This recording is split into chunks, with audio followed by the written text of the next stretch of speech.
Hello শিক্ষার্থী বন্ধুরা, তোমরা কেমন আছো? আশা করছি সবাই ভালো আছো। আজকে নিয়ে আসছি তোমাদের জন্য class unit 3 lesson 3 making request.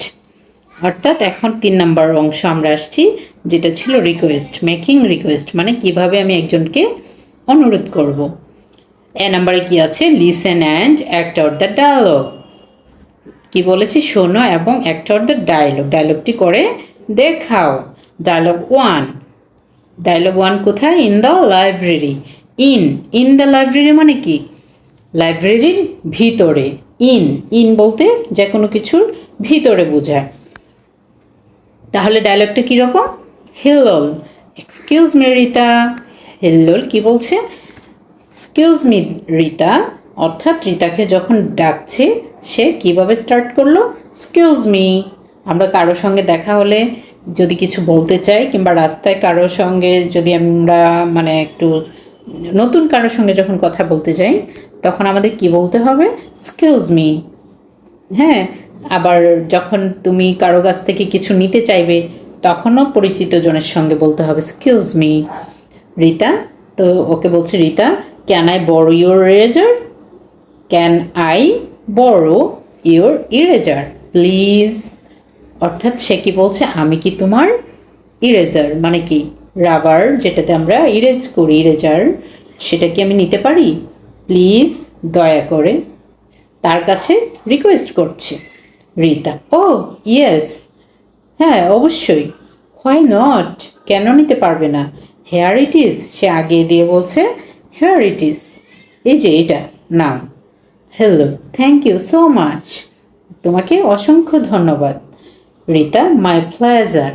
অর্থাৎ সে যে তাকে অনেক বড় করে ধন্যবাদ দিয়েছে, তাকে রিকোয়েস্ট করেছে তার কাছ থেকে একটা জিনিস নেওয়ার জন্য, সেই উত্তরে সে কি বলেছে? রিতা কি বলছে? My pleasure. অর্থাৎ সে অনেক খুশি হয়েছে। B, listen and follow the request given in the box, match each request with a sign.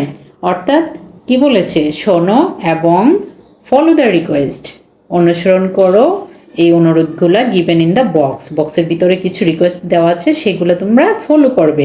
R match করবে কিসের সাথে? বক্সের ভিতরে যে রিকোয়েস্ট কিছু দেওয়া আছে সেগুলো তোমরা কি করবে? ফলো করবে এবং ম্যাচ করতে হবে। প্রত্যেকটা রিকোয়েস্ট ম্যাচ করতে হবে কিসের সাথে? উইথ এ সাইন, মানে যেই সাইনগুলা, সাইন মানে কি? যে জিনিসগুলোর ছবি দেওয়া আছে সেগুলোর সাথে তোমরা প্রত্যেকটা রিকোয়েস্ট ম্যাচ করতে হবে। তো দেখা যাক এখানে কি আছে। Please show your ticket. তাহলে এটা কোথায় আছে? প্লিজ শো ইউর টিকেট, এই যে এখানে আছে। হ্যাঁ, please show your ticket, please show your ticket, এটার সাথে তোমরা ওটা ম্যাচ করবে। হ্যাঁ, নো লিটারিং প্লিজ। তাহলে এটা কোথায় আছে দেখো তো? নো লিটারিং মানে কি? কোনো কিছু বাইরে না ফেলা।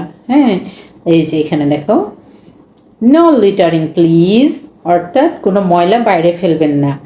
Help keep your community clean, অর্থাৎ তুমি যদি বাইরে ময়লা না ফেলো তাহলে তোমার এরিয়াটা, তোমার কমিউনিটি, অর্থাৎ তোমরা যে যে জায়গায় বসবাস করো সেটা ক্লিন থাকবে, পরিষ্কার থাকবে। Please turn off your phone here. তো এটা কোথায় বলেছে? Please turn off your phone here, অর্থাৎ তুমি সেখানে তোমার ফোনটা অফ রাখবে। হ্যাঁ, প্লিজ, দয়া করে। এটা কোথায় আছে?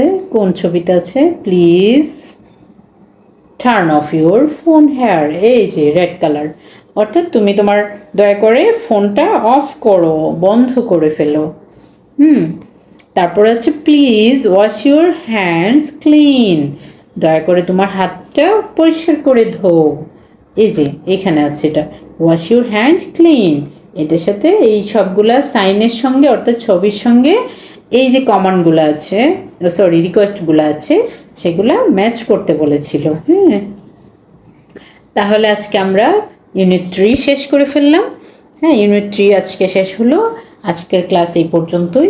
তোমরা সবগুলো কিন্তু খুব ভালো করে পড়বে এবং ইংলিশ যে আমরা বুঝতে হবে কিভাবে পড়ে, আমি যেভাবে পড়াচ্ছি একটু একটু পড়বা এবং সেটার বাংলা মিনিংটা কীরকম অর্থ হতে পারে সেভাবে যদি তুমি পড়ো, কিছুদিন প্র্যাকটিস করার পর অবশ্যই তোমার কি হবে, ইংলিশ পড়ার দক্ষতাও বেড়ে যাবে, ইংলিশ পড়ে বোঝার ক্যাপাসিটিটাও কিন্তু বেড়ে যাবে।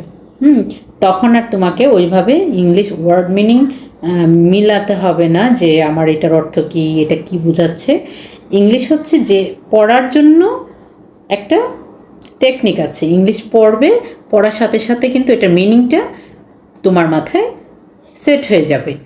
এখানে যেহেতু তোমরা ছোট ক্লাস, গ্রামারের কিছু ইউজ আছে যেই কারণে ইংলিশ অর্থটা কি হবে, যেমন এর আগে একটু আমি পড়িয়েছি না যে ইন থাকলে কি বোঝায়, ইন মানে ভিতরে, ইন দ্য লাইব্রেরি, তার মানে কি লাইব্রেরির ভিতরে। তো তুমি যদি বলো ছোট ক্লাসে যারা পড়ো তারা তো বলবে যে ইন দ্য লাইব্রেরি, লাইব্রেরি বলছে কিন্তু এটার ভিতরে যে কি বোঝাচ্ছে এই ভিতরে নাকি বাইরে, ইন বলতে কি বোঝাচ্ছে। লাইব্রেরির আগে যখন ইন ব্যবহৃত হয়েছে সেটাতেই বুঝতে হয়েছে যে এটা লাইব্রেরির ভিতরে হবে। তো এরকম আরও অনেক সুন্দর সুন্দর ইনস্ট্রাকশন পাবে পড়াতে গিয়ে। হ্যাঁ, দিব তোমাদেরকে, ছোট ছোট জিনিসগুলো বুঝিয়ে দিব কেন এটা হলো, কেন এই অর্থটা এইভাবে হলো। তো তোমরা ফলো করো, সাবস্ক্রাইব করো আমার চ্যানেলটা, এবং যদি ভালো লাগে অবশ্যই কমেন্ট করবে। এবং কোনো কিছু যদি তোমাদের নতুন কিছু চাও, কিংবা নতুন কিভাবে পড়ালে ভালো হয় তোমাদের জন্য সেটাও যদি চাও, সেটার জন্য কিন্তু অবশ্যই কমেন্ট করবে। তো আজকে এই পর্যন্তই। আল্লাহ হাফেজ।